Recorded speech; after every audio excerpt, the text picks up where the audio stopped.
নাবিয়্যিন রফিকুন feel জান্নাহ, আল্লাহ শুনেছি জান্নাতে সব নবীদের একজন বন্ধু থাকবে। আমার বন্ধু কে থাকবে? আল্লাহ বলেন মুসা, ওই বাজারে যাইয়া দেখবা, বাজারের মধ্যে একটা লোক কসাই গোস্ত বিক্রি করে, ওই লোকটা হবে জান্নাতে তোমার বন্ধু। মুসা নবী বলে আমার বন্ধু কসাই হবে কেন? আমি একজন জালিল কদর নবী, আমার বন্ধু হবে নবী, কেন কসাই হবে? আমি একটু কসাইয়ের বাড়ি যাব কসাইকে দেখার জন্য। কসাইয়ের ঠিকানা লইয়া মুসা নবী বাজারে যেয়ে দেখে আল্লাহর বান্দা কসাই গোস্ত বিক্রি করে আর মাওলার নামের জিকির করতেছে। সন্ধ্যাবেলা হয়ে গেল, মুসা নবী ডাক দিয়ে বলে, ও কসাই ভাই, আমি একটু তোমার বাড়ি রাত্রিবেলা থাকতে চাই।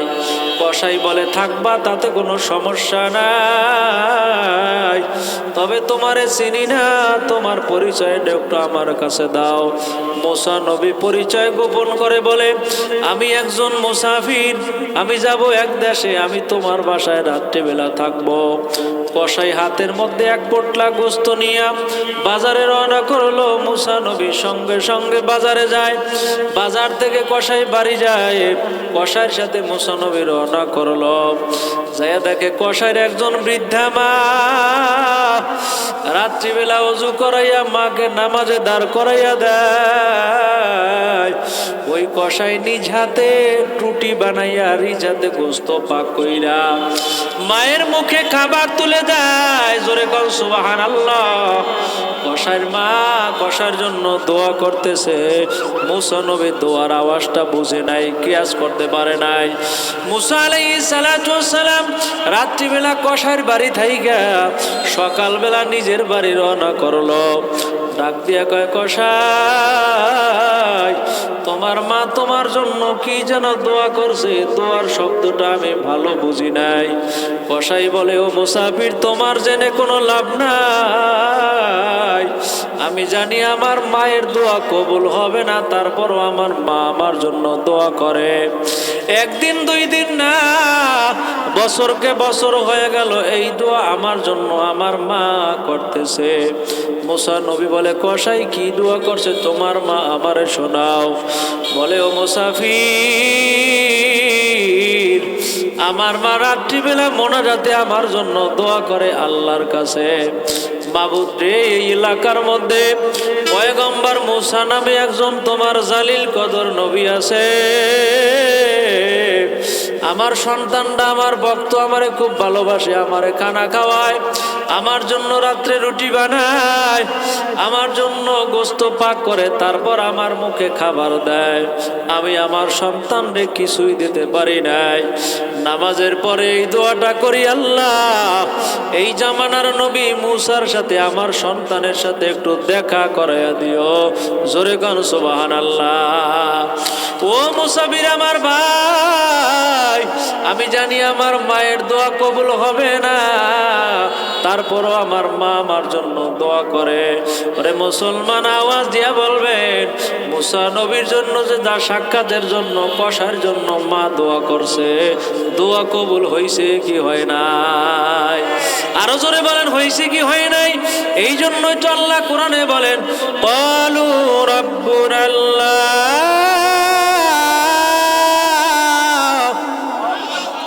আমাকে রব হিসাবে মানো, তোমার যা কিছু দরকার দান করবে কে? জোরে বলেন, আরো জোরে বলেন, কে দান করবেন?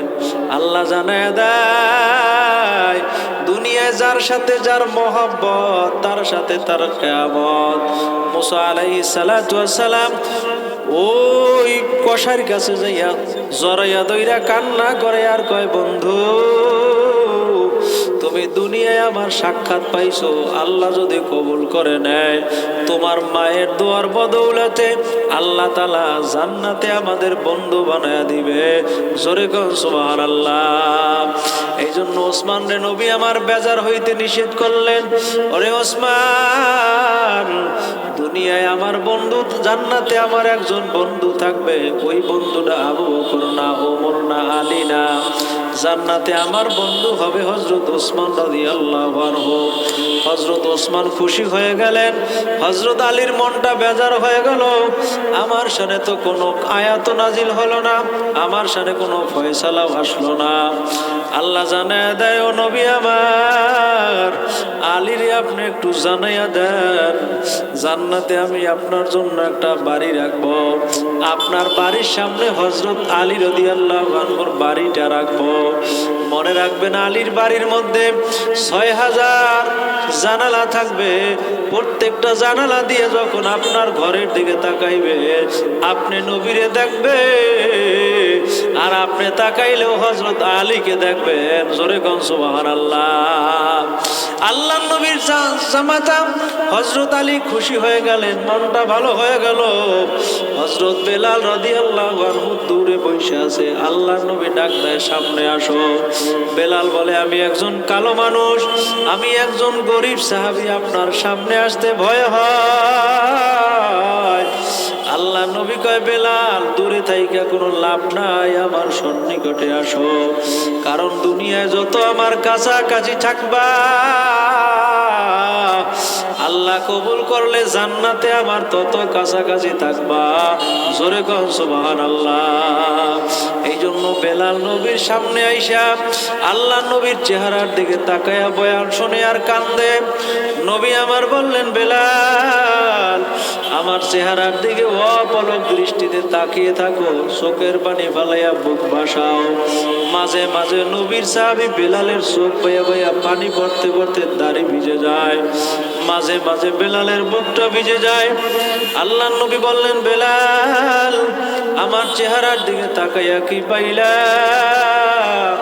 বেলাল বলে, নবী আমার, আপনার চেহারার দিকে তাকাইয়া আমি দেখলাম আমি 7 দিন পর্যন্ত না খাইয়া আপনার চেহারার দিকে তাকাইলাম। আমি বেলালের 7 দিনের ক্ষুধা নিবারণ হয়ে যায়। জোরে বলেন আল্লাহু আকবার। ও নবী আমার, আমি যখন দিনের দাওয়াতে বের হই, মানুষের কাছে যাই, মানুষ আমারে কত কথা বলে, কত ধিক্কার দেয়, মনে কষ্ট লইয়া আপনার চেহারার দিকে যখন তাকাই, তখন আমার কষ্ট আর কষ্ট মনে হয় না। আমি আমার নবীর চেহারার দিকে তাকাইয়া আমার কষ্ট সব দূর হইয়া যায়। জোরে বলেন আল্লাহু আকবার। আল্লাহ নবী বলতেছে, বেলাল এমন একদিন আসবে আমি দুনিয়ায় থাকবো না, তুমি তখন কার চেহারার দিকে তাকাবা? নবী আমার বললেন, বেলাল এখন আমার চেহারার দিকে তাকাও, আমি দুনিয়ায় না থাকলে কার চেহারার দিকে তাকাবা? বেলাল বলে, নবী গো, ওই আফ্রিকার জঙ্গল থেকে আপনার কাছে আসলাম, কালেমা পড়লাম, আপনি যদি এ জমিনে না থাকে আমি বেলালের থেকে কোনো লাভ হবে না। হুজুর আপনি যদি দুনিয়ায় না থাকেন আমি বেলালও থাকবো না। আল্লাহ নবী সাল্লাল্লাহু আলাইহি ওয়াসাল্লাম ইন্তেকাল করবেন তার 90 দিন আগে হযরত আয়েশা রাদিয়াল্লাহু আনহা নবীজিকে গোসল করাবার জন্য নিলেন। নবীর জুব্বা খুললেন, গোসল করাবেন। হঠাৎ নবীর চেহারার দিকে তাকায়, নবীর শরীরের দিকে তাকায়া দেখে আল্লাহ নবীর গায়ের মধ্যে কালো কালো দাগ দেখা যায়। আমার নবীকে জিজ্ঞেস করে আয়েশা, ও নবী আমার, আপনার গায়ের মধ্যে কালো কালো কিসের দাগ দেখা যায়? কোন দিন আপনার গায়ের মধ্যে বসন্ত হয়েছে যেই দাগটা এখন পর্যন্ত দেখা যায়? নবী বলেন, আয়েশা রে, আমার গায়ে বসন্তের দাগ না, ওই তায়েফের ময়দানে বেঈমানরা আমার গায়ে পাথর মেরে বেহুশ করিয়া ফেলায়। আমি নবী একবার হুশের মধ্যে আসলে আবার আমার গায়ে পাথর মাইরা বেহুশ করে ফেলায়। তুমি মনে করছো আমার গায়ের মধ্যে পাথরের, আমার গায়ের মধ্যে বসন্তর দাগ? আমার গায়ের মধ্যে বসন্তর দাগ না, কারণ আমি নবী রোদ্রের মধ্যে হাঁটলে আমার মেঘে ছায়া দান করত, আমার গায়ে কিসের বসন্ত হবে? আল্লাহ নবী সুস্থ হইলেন, নবী আমার আবার অসুস্থ হয়ে যায়। আল্লাহ নবীর অসুস্থ অবস্থায় হযরত আবু বকর 17 ওয়াক্ত নামাজ মসজিদে পড়ায়। নবী আমার বেহুশ হইয়া হুশের মধ্যে আসে, জিজ্ঞেস করে ক্বালু হাদারাতিস সালাত, ও সাহাবীরা নামাজের সময় হলো নাকি? সাহাবীরা বললেন হ্যাঁ, নামাজের সময় হয়েছে। নবী আমার বললেন মুরু বেলাল ওয়া মুরু আবা বকরিন ফালিয়ুসাল্লা বিন-নাস, বেলালকে মসজিদে আজান দিতে বলো, আবু বকরকে নামাজ আদায়ের জন্য বলো।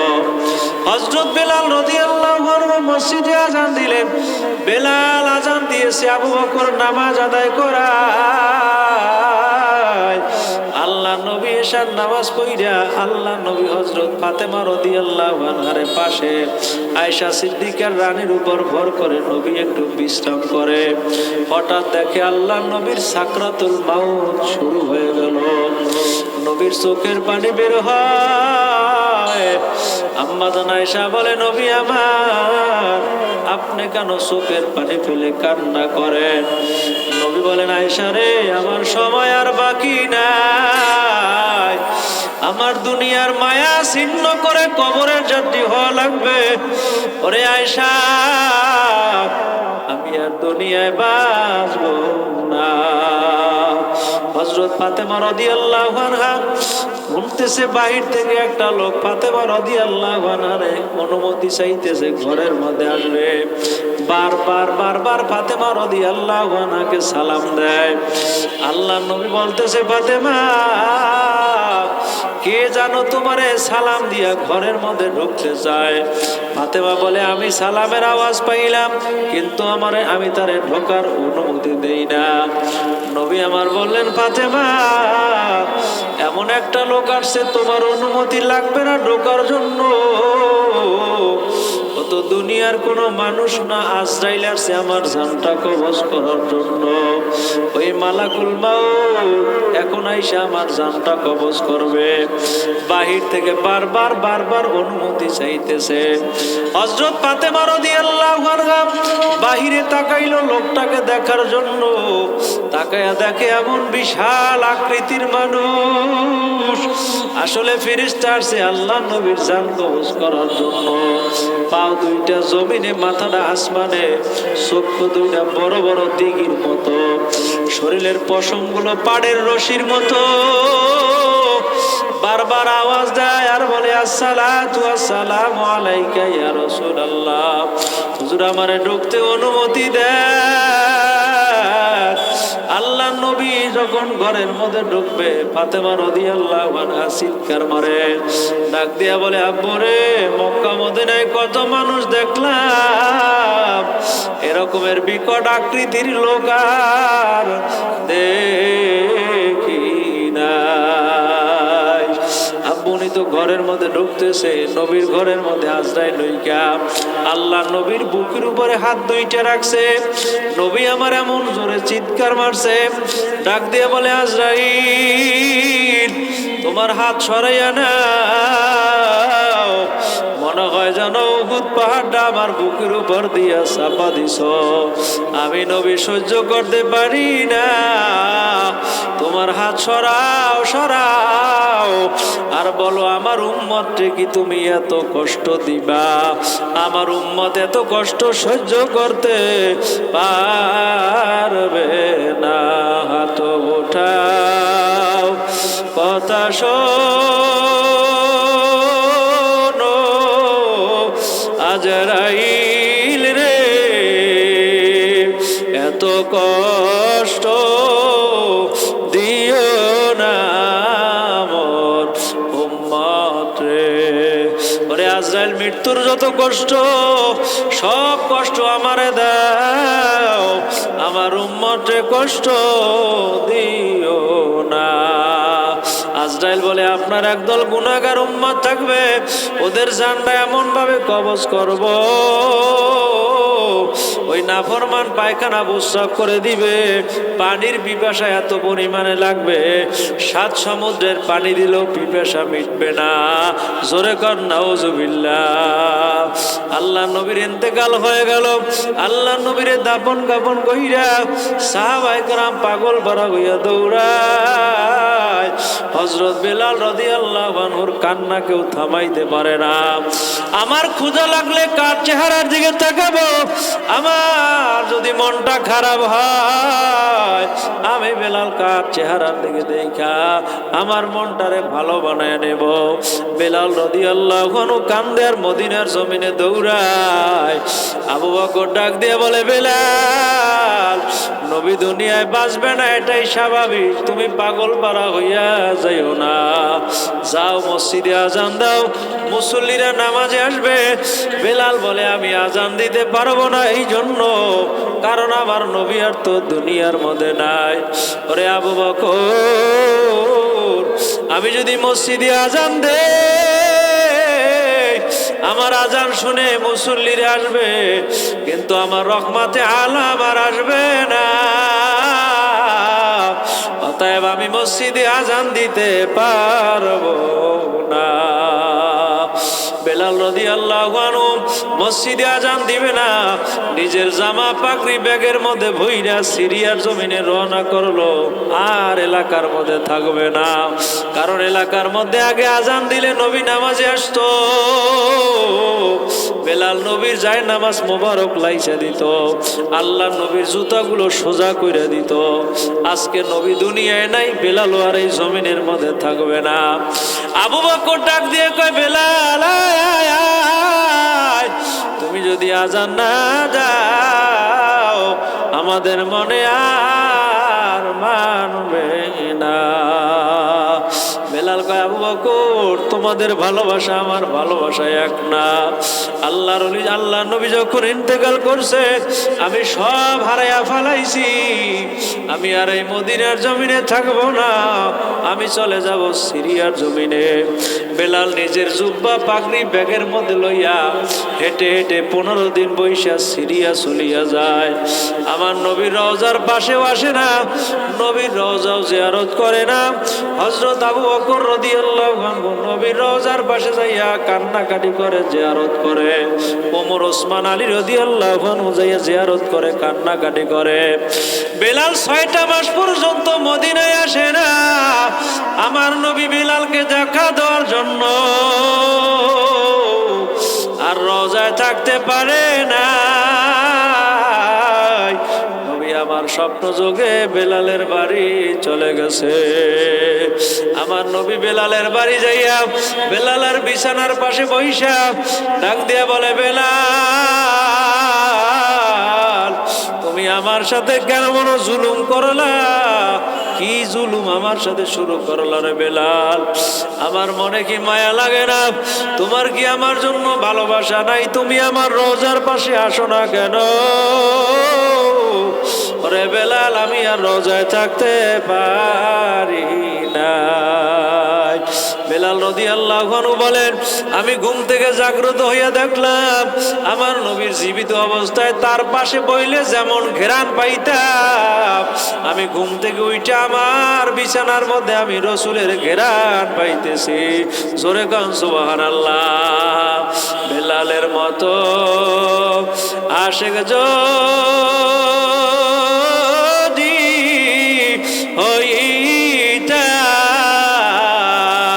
হইতাম এ দুনিয়ায় নবীর দেখা পাইতাম, এ দুনিয়ায় নবীর দেখা পাইতাম। হযরত বেলাল বলেন, আমি রসুলের রওজার পাশে রওনা করলাম, জিয়ারত করতে যাব। সেই জায়গায় নবীর মদিনা থেকে বেলালের আসতে সময় লাগে 15 দিন। স্বপ্ন যোগে নবীরে দেইখা নবীর রওজার পাশে যাইতে 15 দিন লাগে নাই। হযরত বেলাল কয়েকটা কদম দিয়েছে। আল্লাহ আশিকের মনটা এমন ভাবে মাশুকের পানে নিয়ে গেছে। হযরত বেলাল কয়েকটা কদম দিয়া নবীর রওজার পাশে হাজির হয়ে গেছে। জোরে বলেন আল্লাহু আকবার।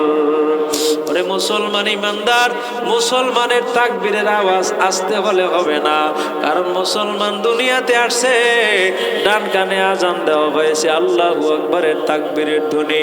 মুসলমান যখন কবরে যাবে তখন তার কানের মধ্যে ওরে জানাজার তাকবীরের ধ্বনি দেওয়া হবে কি হবে না? এই জন্য আমি জোরে একটা আয়াত পড়বো, আপনারা দুই হাত তুলে আল্লাহকে দেখায়া তাকবীর দিবেন। মুসলমান পারা যাবে কি যাবে না? আরো জোরে বলেন, পারা যাবে কি যাবে না? আল্লাহ কোরআনে বলেন, আলা ইয়ালামু মান খালাকা ওয়া হুয়াল লাতীফুল খাবীর।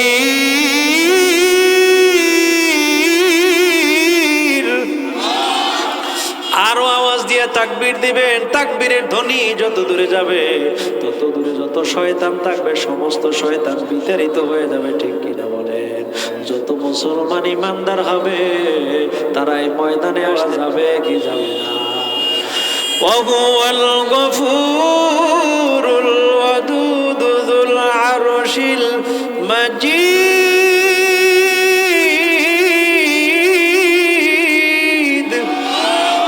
ফাআলুল লিমা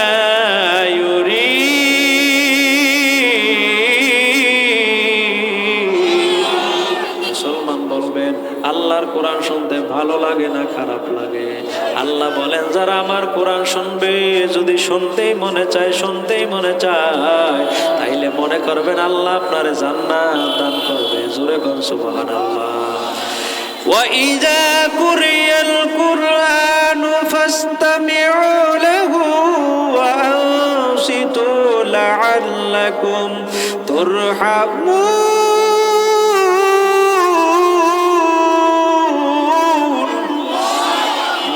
তাকবীর। বেলাল রাদিয়াল্লাহু আনহু বলেন, আমি আমার নবীর রওজায় যাওয়ার জন্য মনস্কামনা মনে নিলাম। আমি যখন রওনা করলাম, বেশি সময় লাগে নাই, কয়েকটা কদমের মধ্যে নবীর রওজায় পৌঁছে দিয়েছে বেলালকে। কে? জোরে বলেন, আরো জোরে বলেন, দুই হাত তুলে কে? বেলাল রাদিয়াল্লাহু আনহু নবীর রওজার পাশে দাঁড়াইয়া কান্দে আর বলে, নবী আমার, আপনার রওজার পাশে আইসা যদি আপনার চেহারা আমি না দেখি, আমার মনটা ভালো লাগবে না। এই জন্য আপনার রওজার পাশে এতদিন আসি নাই। আমার নবী রাসূলের রওজার পাশে বৈশা, আমার বেলাল রাদিয়াল্লাহু আনহু রাসূলের রওজার পাশে বৈশা যখন জিয়ারত করে, ওই রাত্রিবেলা ফজরের আগে আবু বকর রাদিয়াল্লাহু আনহু গেলেন নবীর রওজা জিয়ারত করার জন্য। গিয়ে দেখে বেলাল রাদিয়াল্লাহু আনহু আল্লাহর নবীর রওজার পাশে বৈশা কাঁদতেছে। আবু বকর যায় বলে, বেলাল, এই জায়গায় বসে কান্না করলে হবে না, হবে না, চলো আমার সাথে আমার নবীর রওজার পাশ থেকে এখন চলো, ওই মদিনার মসজিদে নববীতে তুমি একটু আজান দিবা, কারণ তোমার কণ্ঠের আজান শুনি না অনেক দিন হয়ে গেল। বেলাল রাদিয়াল্লাহু আনহু বলেন, আমি যদি আজান দেই, আমার আজানটা কে শুনবে? আমার নবী দুনিয়ায় নাই, নাই, নাই, আমি তো আজান দিতে পারবো না, কারণ আজান দিয়া নামাজের মুসল্লা বিছাইব নামাজ আদায় করার জন্য। আমি মুয়াজ্জিনের জায়নামাজে দাঁড়াবো, সামনের জায়নামাজে আমার নবী দাঁড়াইতো, আজকে আমার নবী নাই, আমি বেলাল আজান দিতে পারবো না। আল্লাহর নবী সাহাবী আবু বকর বললেন, আমি বুঝতে পেরেছি তুমি আমার কথায় আজান দিবা না। আল্লাহর নবীর দুইটা নাতি আছে, হাসান হোসেন রাদিয়াল্লাহু তাআলা আনহুমা, তারা যদি আইসা তোমারে আজান দিতে বলে, রাসূলের নাতিদের কথা তুমি ফালাইতে পারবা না। এ বেলাল, আমি তাদেরকে নিয়ে আসি। বেলাল রাদিয়াল্লাহু আনহু ওই জায়গায় দাঁড়িয়ে আছে। আবু বকর যাইয়া ফাতেমা রাদিয়াল্লাহু আনহার কাছ থেকে হাসান হোসেনকে নিয়া বেলালের সামনে দাঁড় করাইয়া দেয়।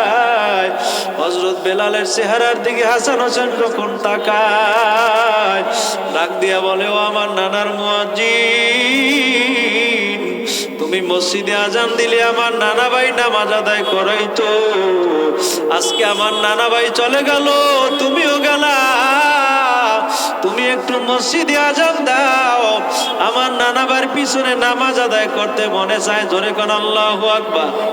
ওরে মুসলমান, নবী এমন দেশে চলে গেল আর জীবনে আসবে না, আসবে না। বেলাল যদি আজান দেয়, আল্লাহ নবী তো আর নামাজে আসতে পারবে না। বেলাল রাদিয়াল্লাহু আনহু হাসান হুসাইনের চেহারার দিকে তাকিয়ে বললেন, ফাওয়াল্লাযী নাফসু মুহাম্মাদিন বিয়াদি, আল্লাহর কসম, ওরে হাসান হুসাইন, আমি বেলাল যখন তোমাদের চেহারার দিকে তাকাই, আমি হাসান হুসাইনের চেহারার দিকে তাকাইলে মনে হয় আমার মায়ার নবীর চেহারা দেখতে পাই। জোরে কোন আল্লাহু আকবার। ফাওয়াল্লাযী নাফসু মুহাম্মাদিন বিয়াদি, হাসান হুসাইনকে দেখতে নবীর চেহারার মতো মনে হইতো। হযরত বেলাল আজানের জন্য দাঁড়িয়ে গেল হাসান হুসাইনের কথা রক্ষা করার জন্য। হাসান হুসাইন রাদিয়াল্লাহু আনহুমার কথা রক্ষা করার জন্য মসজিদের মিনারায় দাঁড়াইয়া আল্লাহু আকবার বলে আজান দেয়। বেলালের আজানের ধ্বনিটা আল্লাহর আরশ পর্যন্ত চলে যায়। জোরে কোন সুবহানাল্লাহ। হযরত বেলালের আজানের ধ্বনি শুই না ওই এলাকার ছোট্ট ছোট্ট বাচ্চাগুলো আসছে বেলালকে দেখার জন্য। বেলাল যখন আজান দিছে, আমার নবী নামাজ আদায় করাবে। বেলাল যখন আজান দিছে, মুরব্বী সাহাবীরা ঘর থেকে বের হয়ে আসতেছে, আল্লাহ নবীর পিছনে নামাজ আদায় করবে। কারণ নবী দুনিয়ায় নাই, তাদের মনে নাই, বেলালের আজান শুনে সব ভুলে গেছে।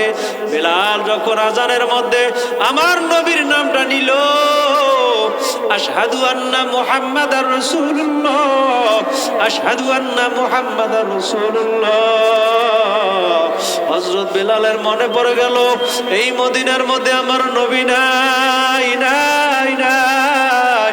আল্লাহর নবী যে রওজা পাকে শায়িত, আমি আজান দিলেই তো আমার নবীর জায়নামাজের দিকে তাকায়া দেখবো, আমার নবী অনুপস্থিত। আমি বেলালের মনের মধ্যে মানবে না, মানবে না। আজানের মধ্যে ডাক দেয় আশহাদু আন্না মুহাম্মাদার রাসূলুল্লাহ। এই আজানের ধ্বনিটা যখন ফাতেমা রাদিয়াল্লাহু আনহার কানের মধ্যে গেল, ফাতেমা অসুস্থ, গায়ের মধ্যে প্রচন্ড জ্বর, ফাতেমা বিছানার থেকে উঠতে পারে না। বেলালের আজানের ধ্বনি শুই না ফাতেমা রাদিয়াল্লাহু আনহা মনে মনে ভাবে, আজকে বেলাল আজান দিছে আমার আব্বু নামাজ আদায় করাইয়া, আমি ফাতেমারে মনে হয় দেখার জন্য আসবে। ঠিক বেলাল আজান দিল, আজানের মধ্যে নবীর নামটা নিল। হযরত বেলাল একটা চিৎকার মেরে জমিনে পড়ে গেল, আজান আর দিতে পারলো না। আবু বকর রাদিয়াল্লাহু আনহু সালমান ফারসিকে পাঠায়া দেয়, ওরে সালমান যাও, যাও। বেলাল মনে হয় জমিনে বেহুশ হয়ে গেছে, মাথার মধ্যে পানি দাও, তোল দাও, বেলালকে হুঁশিয়ার দেওয়া হবে। সালমান ফারসি রাদিয়াল্লাহু আনহু বেলালের মাথার মধ্যে হাত বুলাইল। আবু বকরকে ডাক দিয়ে বললেন, আবু বকর, বেলাল আর দুনিয়ায় নাই, নাই। আমার নবীর নামটা নিয়ে বেলাল দুনিয়া থেকে বিদায় নিয়ে গেছে। কুল্লু নাফসিন যায়িকাতুল মাউত সুম্মা ইলাইনা তুরজাউন। বেলাল আর দুনিয়ায় নাই, নাই। হযরত ফাতেমা রাদিয়াল্লাহু আনহা কান্নাকাটি শুরু করলো ঘরের মধ্যে বৈশা। আলী রাদিয়াল্লাহু আনহা এসে জিজ্ঞেস করে, ফাতেমা কান্না করো কেন? বলে, আজকে রাত্রে আমি স্বপ্নে দেখলাম আমার আব্বু আমাকে নেওয়ার জন্য আসছে। আমি স্বপ্নের মধ্যে দেখলাম আমার আব্বু আইসা আমারে বারবার বারবার বলে, ও ফাতেমা, দুনিয়া আজকে সাহরি খাইবা, রোজা রাখবা, জান্নাতে আমার সাথে ইফতার করবা। জোরে কও সুবহানাল্লাহ। মুসলমান ভাইরা আমার, বেলাল রাদিয়াল্লাহু আনহু আমার নবীর নামটা নিয়ে কত ভালোবাসতেন। আল্লাহ নবীর অনুসৃত পথে বেলাল জীবন গঠন করেছে। ওরে মুসলমান, একটা কথা বলবেন, আপনার নবীর মাথার দাম বেশি না আমার দাম বেশি? নবীর মাথার দাম বেশি। আল্লাহ নবীর মাথা ছিল, আমারও মাথা আছে। নবীর মাথার মধ্যে লোহার হেলমেট ঢুকেছে, আমার মাথার আর নবীর মাথার চেয়ে দামি না। আমার নবীর পেটের মধ্যে পাথর বেঁধেছে, আপনার আমার পেটটা নবীর পেটের চেয়ে বড় দামি না। আপনার আমার মক্কা, আমার নবীর পুণ্যভূমি মক্কা ছাড়লো, আমার সোনার বাংলা কিন্তু মক্কা মদিনার চেয়ে দামি না। আমার নবী ইসলামের জন্য রক্ত ঝরালো, আমার আপনারও দাঁত আছে, আমার নবীরও দন্ত মোবারক ছিল। আমার নবীর উহুদের ময়দানে দন্ত মোবারক শহীদ হয়ে গেল, আপনার দন্ত আমার দন্ত কিন্তু নবীর চেয়ে দামি না। আমি একটা কমিটমেন্ট নেব, ওই নবীর জন্য যদি আমাদের সময় শ্রম অর্থ দেওয়া লাগে, ওই নবীর সুন্নাত তরিকায় চলার জন্য দাঁড়িয়ে রাখবেন, 5 ওয়াক্ত নামাজ জামাতে পড়বেন, আল্লাহওয়ালাদের সঙ্গে চলবেন, আল্লাহওয়ালাদের সঙ্গে স্পর্শে থাকবেন। কারা কারা পারবেন আল্লাহকে হাত দেখান? নারায়ে তাকবীর। আলহামদুলিল্লাহ, আল্লাহ আমাদের কবুল করেন।